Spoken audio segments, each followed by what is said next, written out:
over to IG. Cool. Okay, it says we are live here.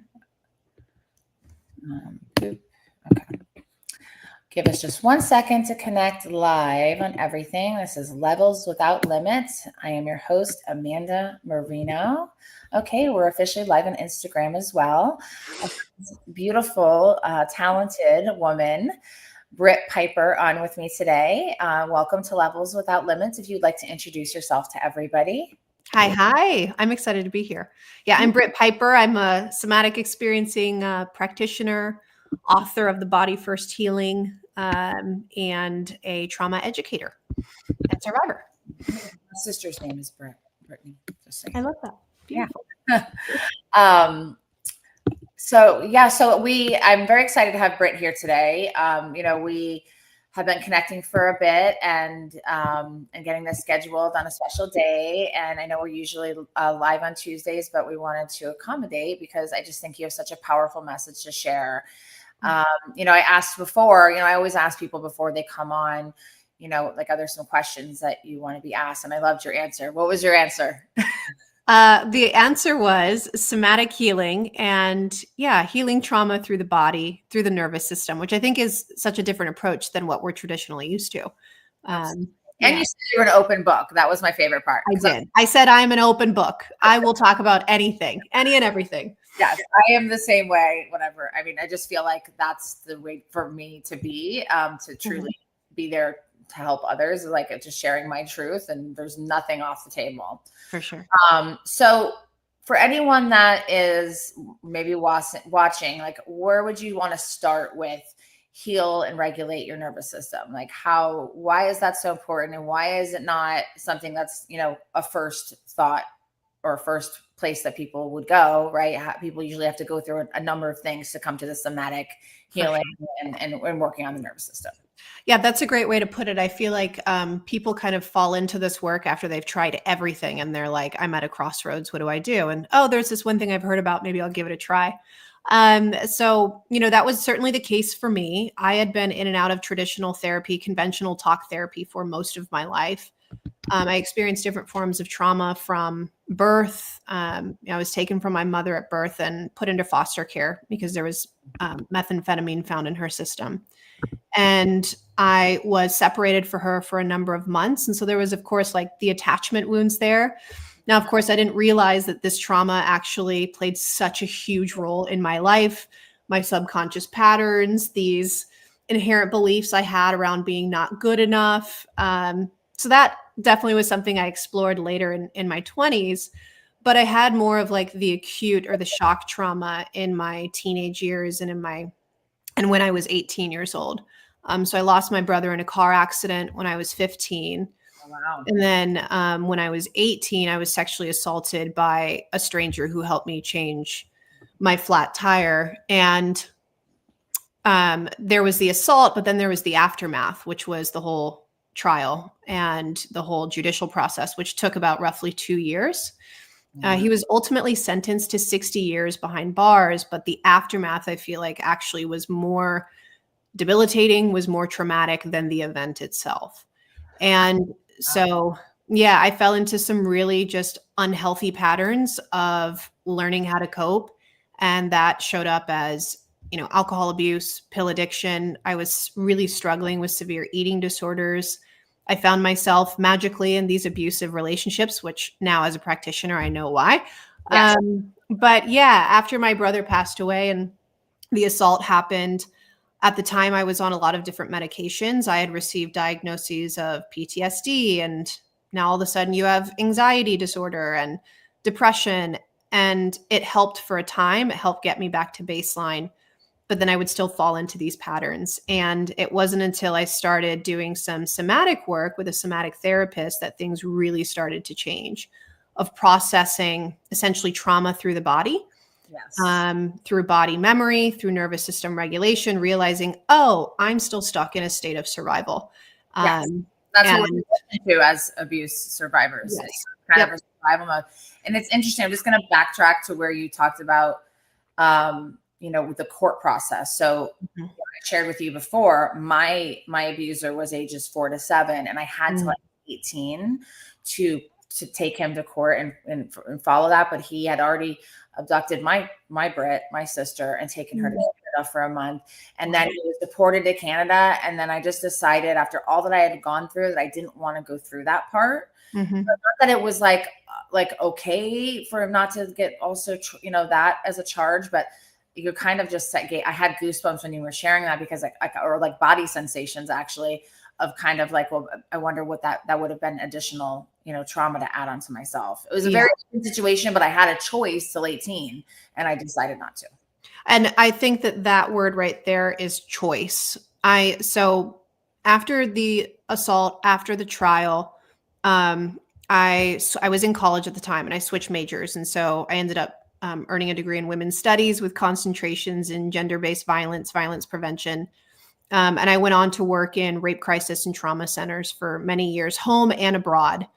I did it abroad for about 4 years. And then I realized, I have my own healing I need to start tending to, because I was still not in a good place. Wow. But I've been a sexual violence prevention educator and recovery educator since 2012. And what I always point out in the programs that I do is that it is so important for a survivor to have choice as to whether or not they want to pursue that judicial process after, because for many, it can be incredibly re-traumatizing. Our system is set up not to support survivors, unfortunately. And although we have things like victims advocates and all of these wonderful resources, when it comes down to it, there's still very much so these power dynamics that come into play. So for me in my trial, his defense team, of course, did not have a leg to stand on. They did not have a case. They had hard evidence that this had been done. And so what they will often do when they don't have a case is they will drag out the trial as long as physically possible, as a way to like emotionally wear down or beat down the victim more. And so my trial was postponed, or what we call continued, 9 times. And every time that, over a 2-year period, and every time that happens, that means that a survivor has to go back in through almost like a dress rehearsal. I had to listen to my tape statements again. I had to go through depositions. I had to practice being on the witness stand, all while having this anticipatory anxiety of, I'm going to see this man in the flesh again, only to be told the day before, hey, it's been postponed again. And so it was like, recall therapy to the extreme. Yeah. And so what I always tell people is that, because I get, I do about 40 to 50 programs a year. I work a lot with college campuses, and I work a lot with the military and the Department of Justice, training violent crimes units. And when people say we need to have higher reporting numbers, my response is what we need actually is a more trauma-informed community, because survivors need to have support and they need to have choice. And I'll have, for instance, like when I'm on a college campus, I'll have students come up to me after and they'll say, my friend experienced an assault and I want them to report it so badly. And I have to say, but that is their choice. Yes. It's a crime of power. And a survivor of any kind of abuse or violent crime already feels like their agency, their power, their choice, their autonomy has been stripped from them. And so that has to be their choice to make.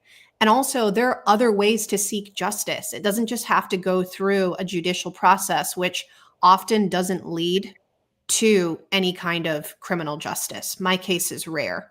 And so what you're doing by speaking about your story, I often say that's another way to find justice, is to help other survivors. There's civil options that you can explore. I know we're kind of getting off topic here, but you said that word choice, and it's, you said that word choice, and it really stood out to me. And I think that is the most important thing that a survivor needs after an experience like that. Yeah, I think that's important to share too, because you see on, these shows on TV, right, where the victim gets subpoenaed to need to go to court, right? And if it's re-traumatizing, and you listen, at least as far as because it happened in my developmental years, ages 4 to 7, my belief system was, you are dirty, you are damaged, you are broken, you are destined to live a life that's messed up because of what. And that was, I get goosebumps again. That's when I know I'm feeling something. But yeah, it was and I chalked everything up to that. Like, I'm not going to have a good life. I'm not going to be a good mom, and none of that is true today. I have a beautiful, healthy, almost 20-year-old and almost 13-year-old. So and not experience anything like I did. I was able to heal through mothering them, heal through doing my own work. And thankfully I've been exposed to somatic work since, my beginning of this part of my journey at 26, but I also did go through so much prior. So I knew before you got to this, there was more. Yeah, absolutely. I love that you're educating and, God, it just like makes me feel so good that the world has you to advocate. Thank you. Thank you. And same to you. Yeah. Yeah, it's heavy stuff. And listen, I recently went by, I work with a psychiatrist that works at a forensic psych hospital. And, he was sharing that most of the people that are in this hospital for 30 years are sexual abuse. Yeah.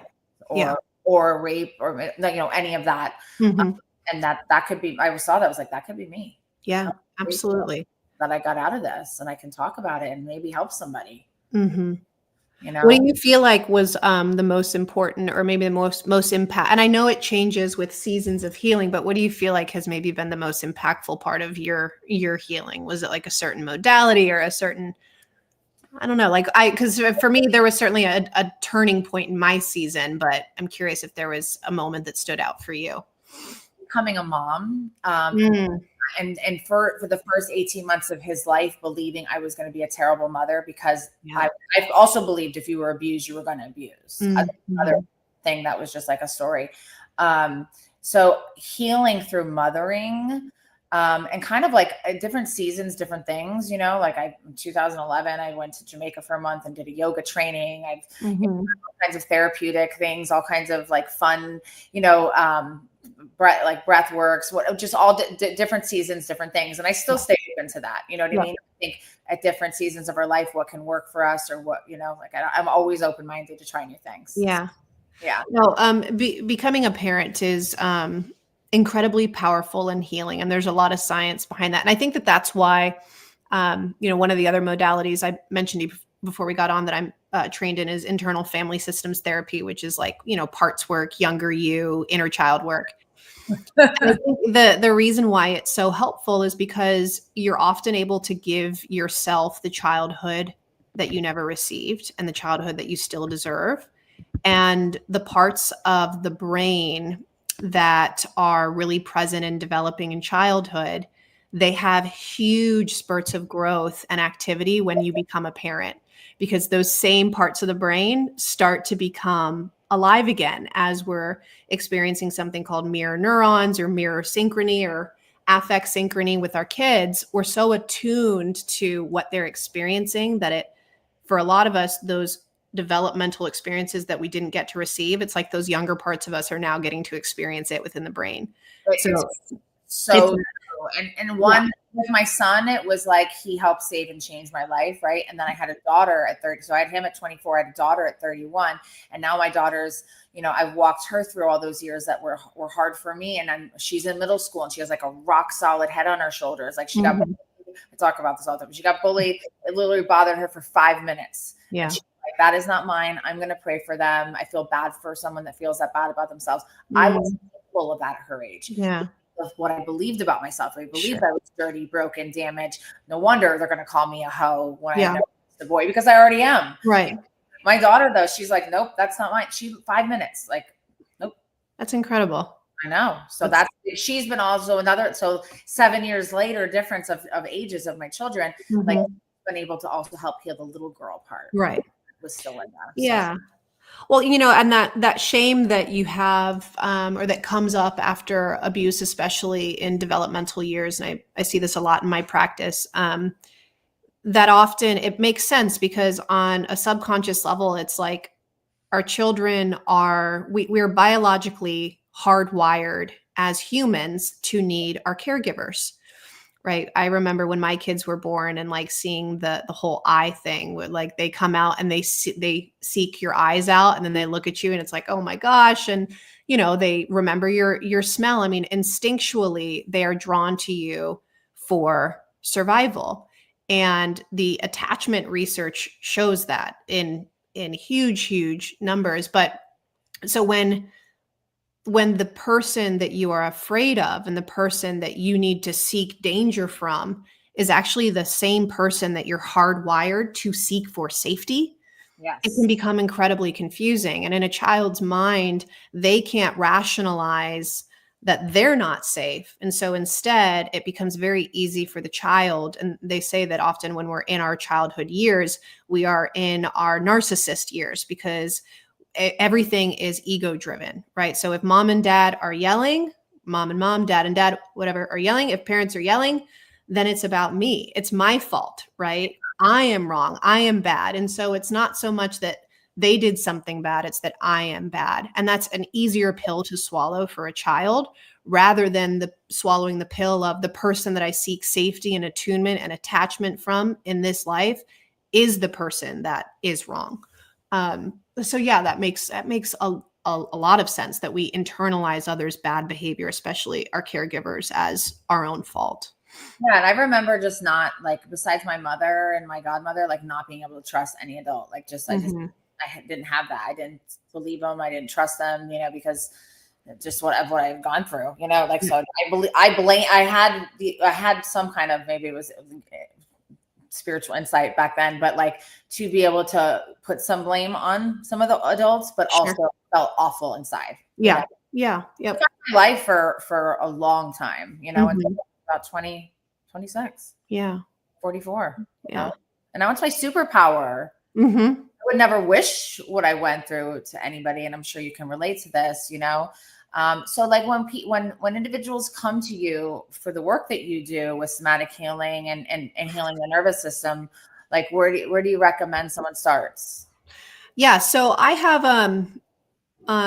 a program that I created back in 2017. It's called the Body First Healing Program. And that's what my book, which just came out 2 months ago, it's called Body First Healing. Thank you.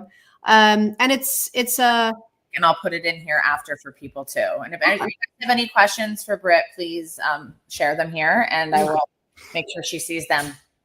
For sure. Yeah. So, in the Body First Healing Program, it's a blend of modalities, and I like to say it's kind of like a one-stop shop for healing from trauma or unresolved trauma. And so the blended modalities that are incorporated in the program are polyvagal theory. So polyvagal theory, it's like the newest, you could say the upgraded science behind the nervous system. It's So yeah. So I train at the Polyvagal Institute, but also the first somatic therapist that I work with personally, she was trained at the Polyvagal Institute. So I really loved that format, that methodology, that approach to healing. gorgeous. It's Porges, yes, Stephen Porges. Yep, yeah, Okay. Stephen Porges. He's the researcher, and then Deb Dana is the licensed therapist who took his research and translated it into a therapeutic framework. So they partnered together, and they started the Polyvagal Institute to train therapists, practitioners, coaches in that modality. So the program, it explores polyvagal theory. It also explores the basics of trauma. I think that our perceptions of trauma are off a little bit. I think that people always assume that trauma are these big catastrophic events that happen, like you and I are kind of talking about, and it is so much more nuanced than that. Yes. So we of course could talk about that, but We that's got where the program starts. Yeah. Then we get into the nervous system work and polyvagal theory. And what I always say is, like, you can learn so much about the nervous system and learn about the science of the nervous system, but learning about your nervous system is a totally different thing. And so then the program walks people into somatic healing. And more specifically, I'm trained in somatic experiencing, which is a trauma resolution modality through the body. So somatic experiencing was created back in the 70s by Dr. Stephen Porges. Dr. Peter Levine. Yes. Yeah. And well, they've been at conference. I've been at conferences and heard them speak. yes, yeah, They're therapist friends. yep, they're wonderful. And so but a lot of Peter's work is based off of Steve's work as well. They're very close friends and colleagues, and so there's a lot of blending of polyvagal theory in the SE framework. But in somatic experiencing, what Peter explored, he asked the question, why is it that animals in the wild, although they're routinely faced with threat and they're always in their fight or flight or freeze responses, why is it that they don't remain stuck in survival mode? Their body is able to come back into homeostasis. They don't have traumatic symptoms like us human animals do. Yes. And what he found was that although we have the same physiological nervous systems as animals, as humans, we have this wonderful thing called the human brain, the neocortex, the conscious cortical brain. And Yes. what he found is that animals will often go through a stress response cycle when they go into survival mode, and they allow the body to shake, to tremble, to do what we call discharge the adrenaline and cortisol that gets flooded into our body when we go into a mobilizing fight, flight, or freeze response. Mm-hmm. But as human animals, we often will judge oh, I'm feeling really anxious right now. I need to calm down and do breath work, or I need to slow down, or I'm feeling really angry and like heated. And oh, wait, I don't want to be dramatic and I don't want to ruffle feathers. So I'm going to push that down. We're really good. Yeah, Yeah, I'm not. Yeah. exactly. We're really good at talking ourselves out of our feelings. And what happens is the adrenaline and cortisol, it's kind of like a pressure cooker, it stays stuck within our physiology. And these are stress hormones. And so over time, this pressure cooker of stress creates chronic stress, which then creates dis-ease within the body, inflammation, chronic mental, emotional, physical health problems. And so most of the clients that I work with have a lot of those psychosomatic or somaticized symptoms of fatigue, chronic pain, chronic migraines, Yes. fibromyalgia, digestive issues, brain fog, TMJ. And this is really just a body that's been stuck in survival mode for too long. Absolutely. Yeah. My undergrad's in alternative medicine, and Mhm. and it just so much of it all blends together. Like, Yeah. the body, mind, like mental health and health and all of it, they're all one, Yes, one. absolutely. Put everything in these different categories. Right. I did want to touch really quick to go back on, so I don't forget, on the trauma. Like, you and I have big T with the Mhm. right. And I want anyone watching, if you have had something like parents not show up to your games as a kid because they had to work all the time, or you didn't feel like emotionally loved in your home, or whatever it is for you. It doesn't have to be what Britt and I have gone through for it to impact you, like how Britt is describing. Everyone's trauma is just as valid as the other person. So I just want to give that disclaimer, because I just think that people are like, oh, well, mine's not like that, so I have no reason to complain. I'm fine. But that's not true.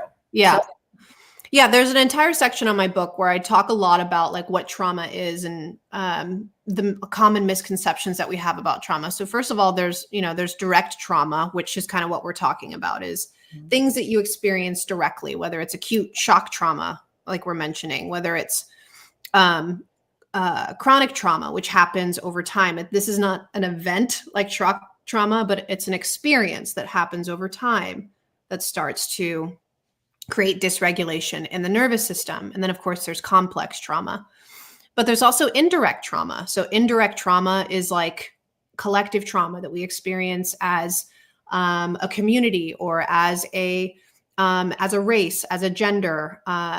It's collective trauma can also be experienced when you're working in environments where trauma is really present. So you experience vicarious or secondary trauma, working with survivors all the time, being in the military, working in hospitals. And then another form of indirect trauma is intergenerational trauma. Yes. So the trauma of our ancestors that's passed down within many generations. And that's a study of epigenetics. Yeah. And so often I will have people come into my practice and they'll be like, I have all these signs and symptoms, but I have no idea. I don't remember trauma in my life. Yeah. And so it's either one, that there was indirect trauma that maybe they didn't realize, or that two, their perspective of what trauma is has been a little bit off. And they didn't realize that maybe that, growing up in a home where you had one of your caregivers that was really dysregulated and had anxious panic attacks or a mental health disorder, that feels like trauma to a developing nervous system. Absolutely. And so trauma isn't found in the story. Peter always says it's found in the nervous system. And I also talk a little bit about in the book how I'm not a big fan of the big T, little t, because it's so relative. Trauma is so relative. So for instance, I give this example. You have these two kiddos who are neighbors, two boys, and they come from very different homes. One home, caregivers are there. They're really present. They're attuned. They're regulated. They allow for emotions to be expressed. It feels like a safe environment. Other kiddo comes from a home where There's not a lot of attunement. There's not a lot of emotional or physical safety. One caregiver is gone all the time working. The other caregiver is at home with substance issues. It doesn't feel safe. Yes. They both go to school one day and they're bullied in the same way.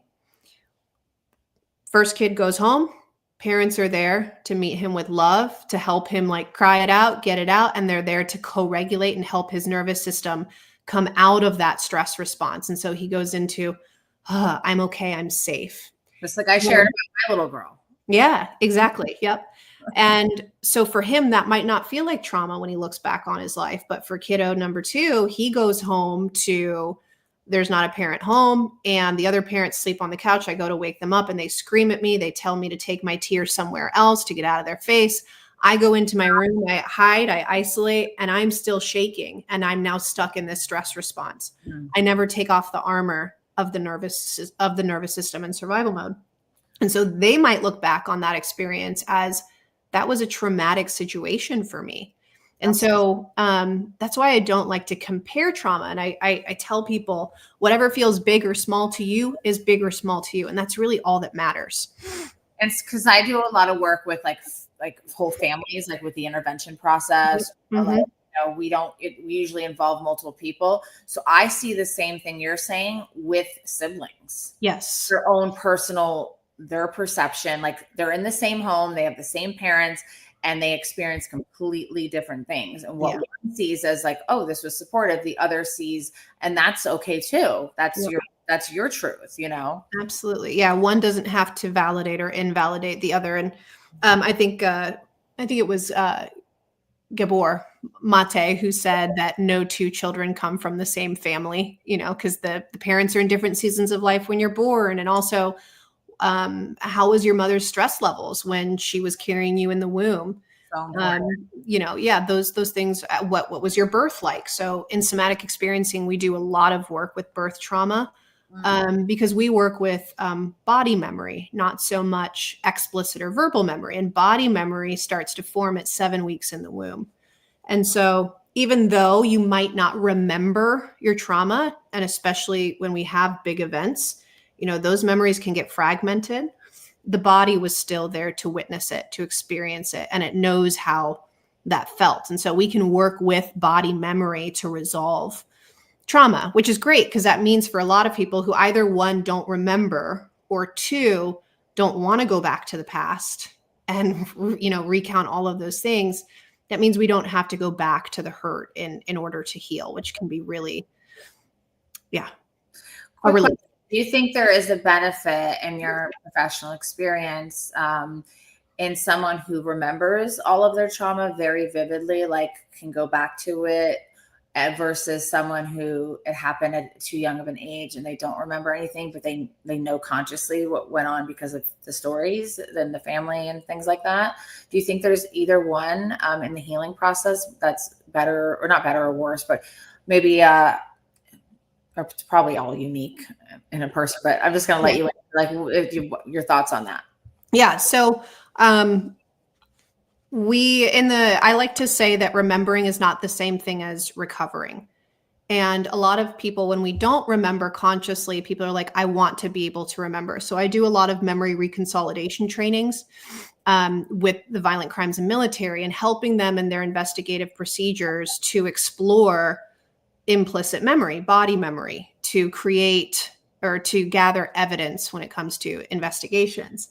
Because oftentimes our explicit memory centers go offline, but the body still remembers in different kinds of implicit memory. So it remembers sensory memory, emotional memory, nervous system memory, which is what we call procedural patterns. So for instance, in my experience, when I went to fight back during my assault, I went to fight back on the right in my car, and I was overpowered. And so the right side of my body, I had collapse or tonic immobility in my mouth and in my right shoulder. And for years, my right shoulder sat 2 inches below my left.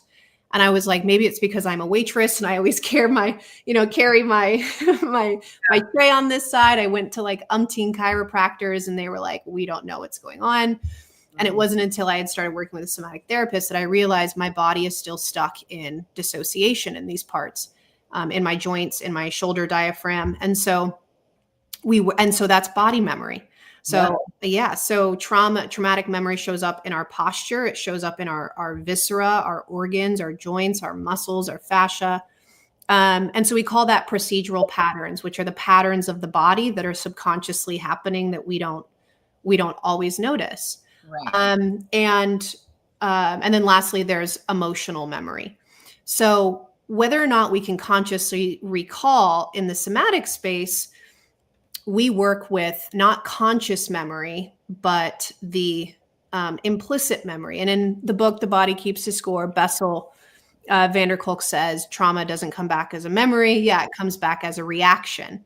And what he's talking about is the reactions of the nervous system, the way that maybe when someone raises their voice and all of a sudden we're noticing that our shoulders are coming forward and we're looking down. We're now in a hidden posture. We're going into collapse in the nervous system.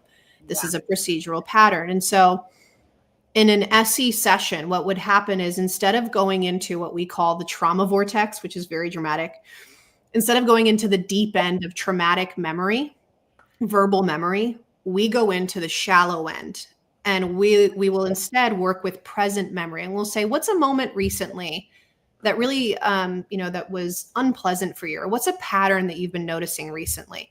Well, I've been feeling really frustrated because my friend hasn't been like responding to my text messages, or they've been ignoring me. And so we're like, yeah. And as you're saying that, what are you noticing in your body? And so then it's like, oh, I'm clenching and I'm holding my hands in fists. And so what we do is, and that was likely a pattern or a memory from the past. Yes. And so again, the nervous system gets stuck in these survival patterns. And so by working with, and so how that might look is, okay, we're clenching. Can we allow that to be here? Even though we're noticing that we're also shutting it down at the same time. And it's like, can we maybe give a moment for the spine to raise up? Does that feel okay? And it's like, okay, fine, I'll raise my spine.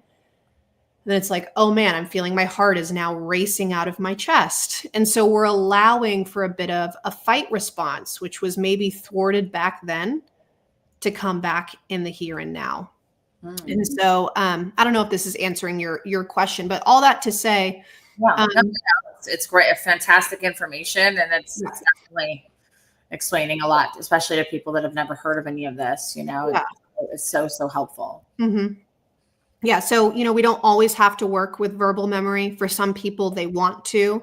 And what I find is that as I've worked with certain clients over time, and they create what we call more of a capacity to be with activation and to be with that in the nervous system, then we naturally might go into some of those trauma memories. But it's not required, and it's not always necessary in order to heal. So I shared that a little bit. My sister, when my sister's, once we got away from the domestic abuser of my mother, threatened to kill her every day and sexually abused me. Once she found out I was being abused, she finally was like, okay, I don't care if he threatens to kill me, like, we're out of here. Yeah. So this whole dramatic Lifetime movie scene, run away to the cab, they were chasing us. And then we had a restraining order, and then he hired someone to blend in with the lawn maintenance crew. And in South Florida, like, lawn maintenance is like a thing. There's always tons of people around. Mm-hmm. And they ended up knocking me over on my bicycle when I was 7 and getting her in the car and taking her to Canada. So all of a sudden, like, years into my healing, lawn equipment started to trigger me. And honestly, it's still, like, recently my partner, he won't do it again. He had tree trimmers come at like 7 a.m, and he was gone doing duty, and he's like my protector. So my protector wasn't here. I was caught off guard, and it literally sent me back to that day. Yeah. So, but I know where to go with it now and what to do with it. Thank God. And I had Sarah, my business partner, drive with me through the neighborhood recently where it happened. I wanted to see if it was the scene and it's literally the exact, because I've been on it since I was 7, Yeah.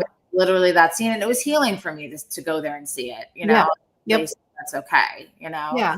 But it's crazy, like, so if stuff like that, things can come back up, right? And we can get through it. Absolutely. Yeah.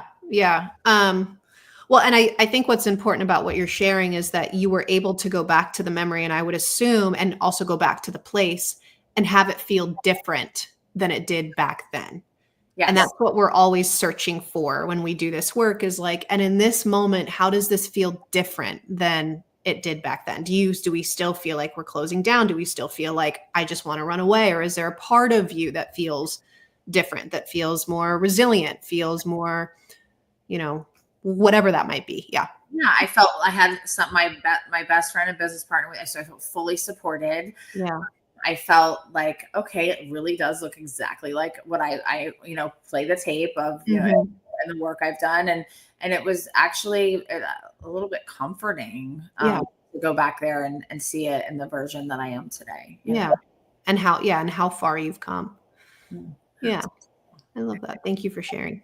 Yeah, no, it was, and that I just asked because I know people that, remember everything, and people that I guess like we were saying, like where you're going into a different loop, like in a different way that you're trying to heal it within the body. So whether you remember it, whether you don't, is kind of, going to create their customized healing. Yeah, absolutely. Yep. And, it's interesting when people come into this work because they're thrown off by, oh, you mean we don't actually talk about the trauma right away? So like in my Body First Healing program, for instance, it's a 6-month program. We don't actually get into core wounds or trauma resolution work until halfway through the program. And people are very surprised by that. And it would be the same if you were to work with an SCP. And the reason for that is because the first thing that we want to do is we want to help the nervous system to come back into a bit of a place of regulation and build what we call this felt sense of safety. And so if the nervous system is constantly in a hypervigilant state or a shutdown collapse state, and you start to get into trauma work, you're just going to make those symptoms even worse. You're just going to activate the system more. And so it's more so, can we get the system back to a bit of a baseline, build up this felt sense of safety, and then create like a toolbox that's unique to you to help you in moments where you do feel activated. So for you, you said, now I have those things that can help me when I do feel activated. And we do all of that foundational work before we go into trauma work. And so again, it's like, can we go into the shallow end? Can we learn how to like tread water first? Can we use floaties? Then can we like dip in and dip back out before we get into the deep work? So that way it doesn't feel overwhelming. Yeah, no, I think that's creating very safe space for people because, I used to think that, for years, I was like, once I finally deal with this trauma, I'm going to put it in this box over here and it's good. Yeah. And then when I went to my trauma intensive, I was like, I came to terms with like, no, it's not going to be like that. And that's okay. I have a question. Yep. Would this type of work, meaning the somatic work for any type of trauma? Yes, absolutely. So we work with birth trauma in utero, pre postnatal trauma, developmental trauma, attachment trauma, relational betrayal trauma, physical trauma, motorcycle accidents, injuries. And a lot of what we're seeing now is also working with people who have chronic illness, Lyme, mold. Somatic work is really great for that because really ultimately what we're doing is we're working with the nervous system. It's a physiologically led modality where we're working to regulate the nervous system and get us unstuck from survival mode. And the reason why that's so important is because the body is really in the driver's seat, not so much the mind. And with the polyvagal theory, what Poor just discovered is that the vagus nerve, which everyone loves the vagus nerve right now, but the vagus nerve is the information superhighway, and it connects the brain to the body and the body to the brain. And 80% of the messages going up and down that information superhighway are from body to brain, and only 20% are from brain down to body. So we can try and mindset and talk and think and meditate away our anxiety or our depression or whatever that is. But if the body is not also included in that process, then we are just going to keep hitting roadblock after roadblock. Yeah. I have a thing I say is this, like sometimes like you're like talking about the processing part of it, but sometimes we have to just sit with the pain and sit with the accountability. Like I literally cried in my closet before this because I was come up, and that's okay. Like I Yeah. sat in my closet, I cried. There was nothing I could do to get out of what I was feeling. Yeah. I used to always try to find like, oh, I'll go meditate, I'll go box, I'll go do. And sometimes it's not about that. Yeah. You can't do. But Exactly. that's a great question. For does it work for any type of trauma? Yeah. And that also goes to like the different versions, like you and I said, like if you think something was traumatic to you, it's traumatic to you. Yeah, exactly. Yeah, it's a really good question. It's hard. It's annoying that I can't see the questions on Instagram at the same time. But so tell me a little bit about some of the teachings that you do, like you said with the military, like and for victims and things like that. Like what's your messaging, and like where are you going with some of that? Like Yeah. So a lot of the work that I do is, teaching kind of about what we're talking about now, but it's more like having a nervous system and a body-based approach when it comes to healing, recovery, victim support, and investigative procedures. So essentially, I'm teaching the forensic neurobiology of trauma, and a lot of it is based in memory research, the memory reconsolidation. Investigators are so used to working with victims in the same way that they work with perpetrators. And they didn't learn that there's a difference in interrogation processes between a perpetrator and a victim. And when you go in to interrogate a victim, you're just going to activate the nervous system more. It's just going to armor up more. Yeah. And what that does is the more that the amygdala, which is the threat center, becomes activated, the more that the prefrontal cortex, which is the thinking, rational brain, the remembering part of the brain, that goes offline.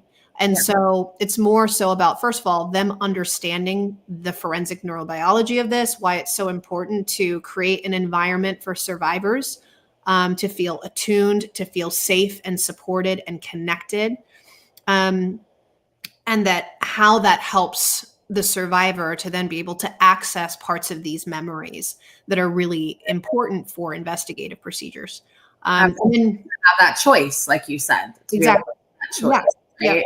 Yeah. Do they want to dive back into that? Will that be best for their healing? Right? That part you said was so important. Yeah.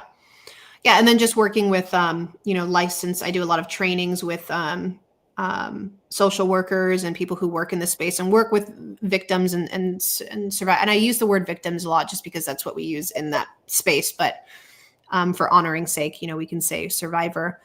But just helping them to also understand how, again, the body is such a key piece in all of this, and how things like co-regulation and attachment to the people that you're working with is so important. Why attunement, body language, prosody, tone of voice, those things can, even though they feel small, they can make a world of a difference when it comes to working with survivors. So yeah, it's more, again, how to support survivors in their recovery, and then how to support survivors when it comes to investigative procedures. That's great. Yeah, there's definitely, like, once you become a little somewhat attuned to yourself, which I've been working on for a very long time. Like my gut is like a powerful predictor. Like, and I've in the past couple of years, and even in like the work that I do, I've really protected my space. Really don't go to rooms that don't feel comfortable for me anymore. Like on a personal level, like I don't want to be around things that don't make me feel good, or things that don't feel supportive to myself. And I thank God I can do that today. And I think that comes with experience, age, education, all the things. Yeah, and like I'm sure you've been in this as long as I have. So when it was recently, in the past few years, oh, well, the root cause of addiction is trauma. This is like new cutting edge. And we're all like, we've known this a long time, Yeah. We've definitely known this a long time. So yeah. So what are your thoughts on that? Just kind of like being like this cutting edge thing that was like a new. Yeah. I think they say it takes 15 to 20 years for scientific research to reach mainstream medical practice. Yes. And I think that and I think that that's why there's been such this jump into more of the somatic or the body-centered approaches to healing. And I think that we're also starting to understand a lot more about trauma. There were a lot of advancements in medical technology in the early 2000s, like neuroimaging. And neuroimaging gave us a lot of information about cognitive behavioral therapy, talk therapy, recall therapy, exposure therapy, and what that does to the brain, how it reactivates us. And so I think that with the advancement of this modern world that we live in, and catching up with the times and catching up with the research, things that people have kind of known in the medical community, I think are now starting to become more mainstream and mainstream medical practice. Yeah, which is beautiful. That part's beautiful because it can be accessible to like anybody now. Absolutely. Yeah. And I do think that social media has certainly helped with that in a really wonderful way. I do think social media sometimes can be just because it's not regulated, right? There has to be a certain level of discernment and not take, this person on TikTok said this, so therefore that's my diagnosis. But absolutely, that's why for me to interview people like you and all the professionals I do, because I've taken it on as my personal duty to make sure there's quality information and content getting out for sure. Absolutely. Commissions. Yeah. Yeah. And so I think it's a couple of things. I think people's attitude is opening up to, maybe there's more behind the story rather than just, I'll take that diagnosis. I'll take that symptom. I'll take that, and I'll take that, prescription and I'll just run with it. Right. Symptom management. I think we're all understanding that there's a lot of core wounds and root issues that have never been addressed. And so I think as a society, we're much more drawn to conversations like this now. We're much more open to it. My parents' generation was not open to it. And even still, sometimes I get a little bit of pushback into like, don't be dramatic, but it's like, no, this is trauma and there's actual science. Yeah. I was able to help my mom later in life, and her like right before she was turned 70, like support her because she went through so much, and she helped me, get my support, and she would have access to that stuff. So absolutely, very beautiful and healing. Yeah. So I think there is a bit of a whole paradigm shift, and in some ways, people are like, why is trauma so trendy right now? And I'm like, maybe it's not trendy. Maybe it's just that there's this widespread acceptance that trauma is a part of our lives now, and that we've been gifted this wonderful research about what we can do when we do experience it. I think it's comfortable to talk about now, and for people to see stuff and scroll by and like relate to it, that, oh my God, I'm not alone. Oh my goodness, there's this I can do. That's different. I never heard of that, and it makes people feel less alone. Like you said, that the whole stuff with social media could be the greatest or the worst. But I think like I happen to open up my company at the end of 2019. So I had to build my company and stuff on social media, which gave me a little bit leg up in behavioral health field on my side of the thing, but it's been a blessing. Yeah. Okay. Brad Webster, this is so interesting. What are common attachment trauma triggers that show up for people in addiction recovery, especially early recovery? Mm-hmm. Hi, Brad. Hi, Brad. Do you want me to answer this, or do you want to jump in? Yeah, this is quality. Yeah. So when we have early attachment trauma, so attachment is, and I'm sure most of your listeners know this, followers know this, attachment is essentially the relationship dynamics that we have with our caregivers. And our attachment is the way that we connect with others. And based on our first 3 years of life and the relationship that we have with our caregivers, that's going to lay the foundation for how we show up in relationships, the blueprint, if you will, of how we show up in relationships in adulthood. Now, it puts it on a predictable path that is not set in stone, but it is set in place. So I like to say, just because you had an insecure attachment early on in life, just because you had attachment trauma or attachment wounds, doesn't mean that you are now stuck with, I'm just going to be insecurely attached for the rest of my life. Yes. Right. That can definitely change. And also attachment is a fluid thing. I think sometimes we get a little too into the identity of what our attachment styles are, because they can change with intention. But how this shows up. So for instance, addiction, when we reach for a certain addiction, there's oftentimes a physiological component or a hormonal component that we are seeking. And oftentimes it can be a feeling of happiness, a feeling of joy, a feeling of belonging. And those are the feelings that you actually feel, and the physiological or emotional or hormonal components that are experienced in our attachment years if we had a secure attachment. So attachment theory shows us that if we have a caregiver who is present, physically present, attuned, which means that they give us attention, right? So they're present, but they're also giving us attention, and they are attentive to our needs or responsive. So for instance, yes, they're there. Yes, they're attuned. But when I'm in need as a baby, do they tend to me in a way that co-regulates me and in a way that regulates me? Because babies don't know how to regulate their nervous systems or regulate their emotions.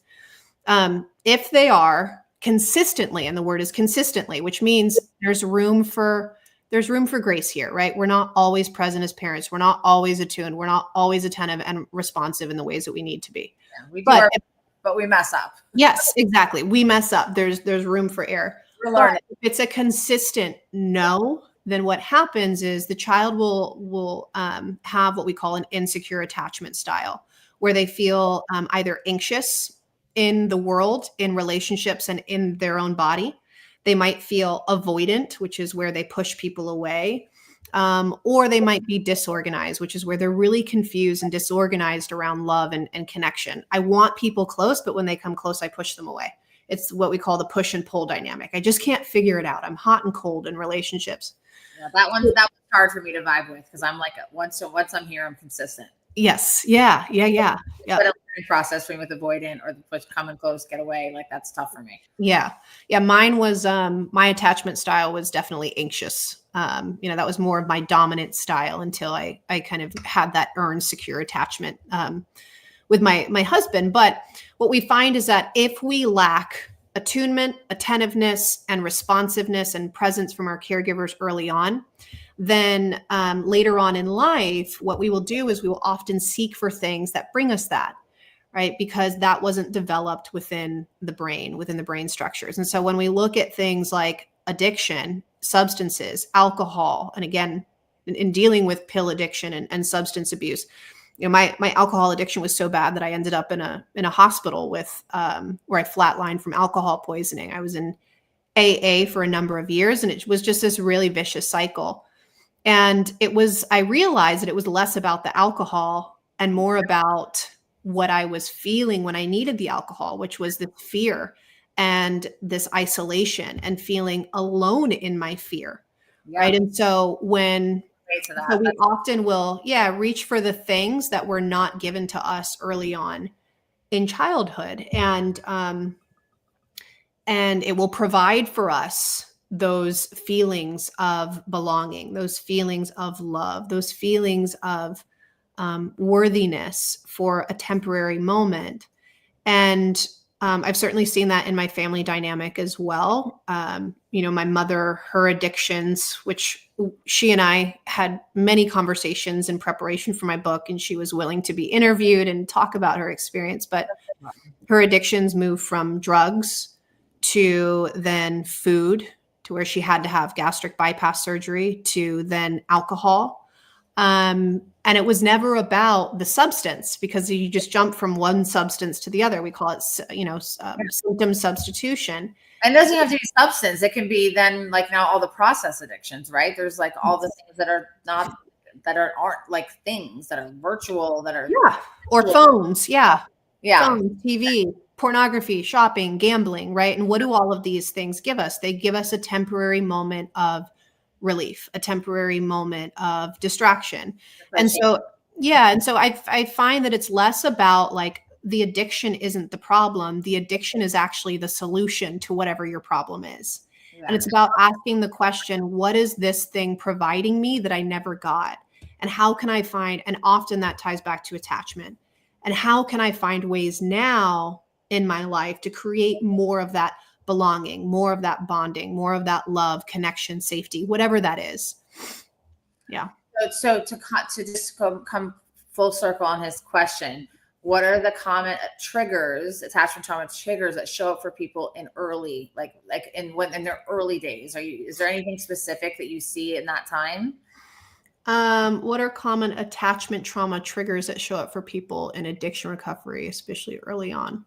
I would say the feeling alone, belong to. Yeah, the belonging, the aloneness. I recently shared actually on my, I think it was my Instagram, a clip where Gabor is talking with a gentleman who is recovering from addiction. And the gentleman is sharing with him that when he was using the fentanyl, I think he was using fentanyl, that when he was using the fentanyl, it felt like a warm blanket. He said there was this warmness, this belonging that I had. There was a warmth. And that's what endorphins do. And the bonding of, when we are bonding with our caregivers, we have these natural endorphins within the body that start to get created within the brain and body. And so he then started talking about how when he was younger, his parents, I guess, were heavy drinkers, and that he would sit at home waiting by the window every night, hoping that they would make it home safely after being out being out in the evening. And what Gabor said really hit me, because he said it wasn't about the trauma of the terror of waiting for your parents. It was the fact that you were alone in dealing with that. Yeah, no one there to be like, it's okay. They're gonna exactly. Yeah. Yeah. Yeah. Yeah. So I think like support, like having support community, which is what we develop. We support. Like in my company, we don't believe in a black and white process of what everyone's is unique, and everyone's journey in their personal recovery and their personal mental health is unique, and there's no right and wrong. Community is definitely a big thing, and support, and that doesn't have to be direct family. Sometimes that's not possible, right? So sometimes it can most of the time it's not direct family. Yeah.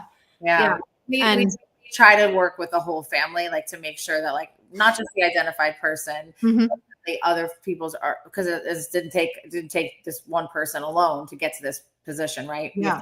The whole picture there. Exactly. Yeah. And the story that Gabor shared also takes me back, I feel like, to the story that I shared about the two boys that go to school, and one comes home and has the community, has the connection, has the bonding or the people that are there to connect with him and bring his system back into safety and regulation. Yeah. But when we don't have that, we stayed armored up, so yeah, I would say that's maybe one of the bigger ones, is feeling it's not so much the trauma, but it's the fact that we have to, maybe the what's more traumatic is the fact that we had to face it alone. Yeah, absolutely. Yeah. Thankfully, my mother was super supportive, thank God. Yeah.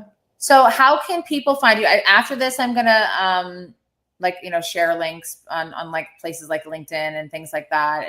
But how can people find your book? I guess I'll post that link after, but you can share, and anything else you'd like to wrap up with, because this is your time. Yeah.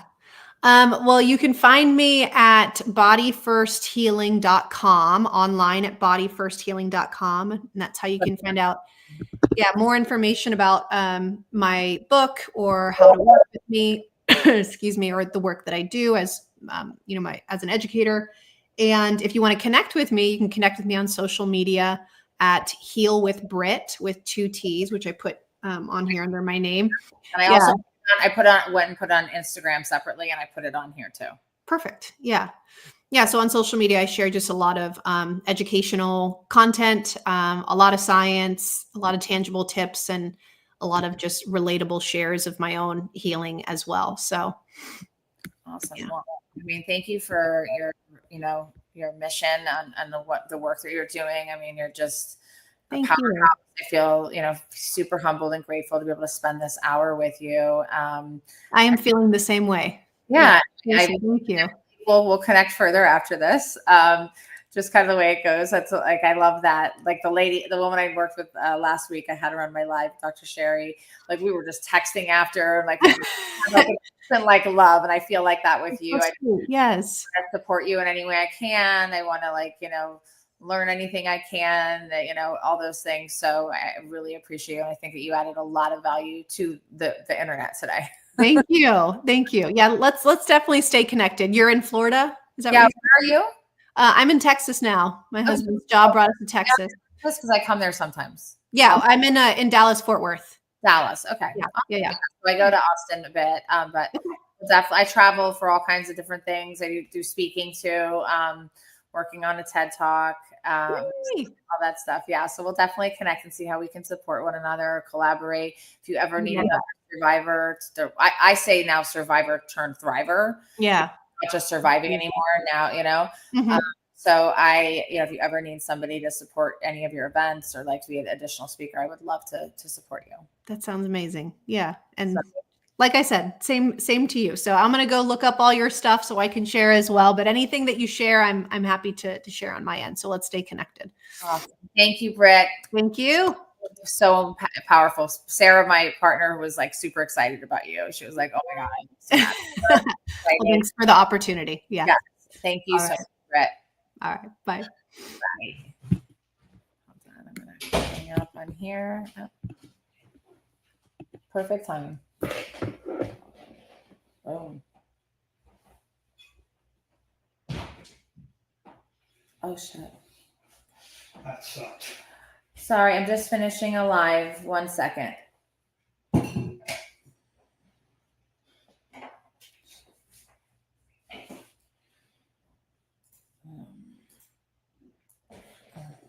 What's up? Your workout?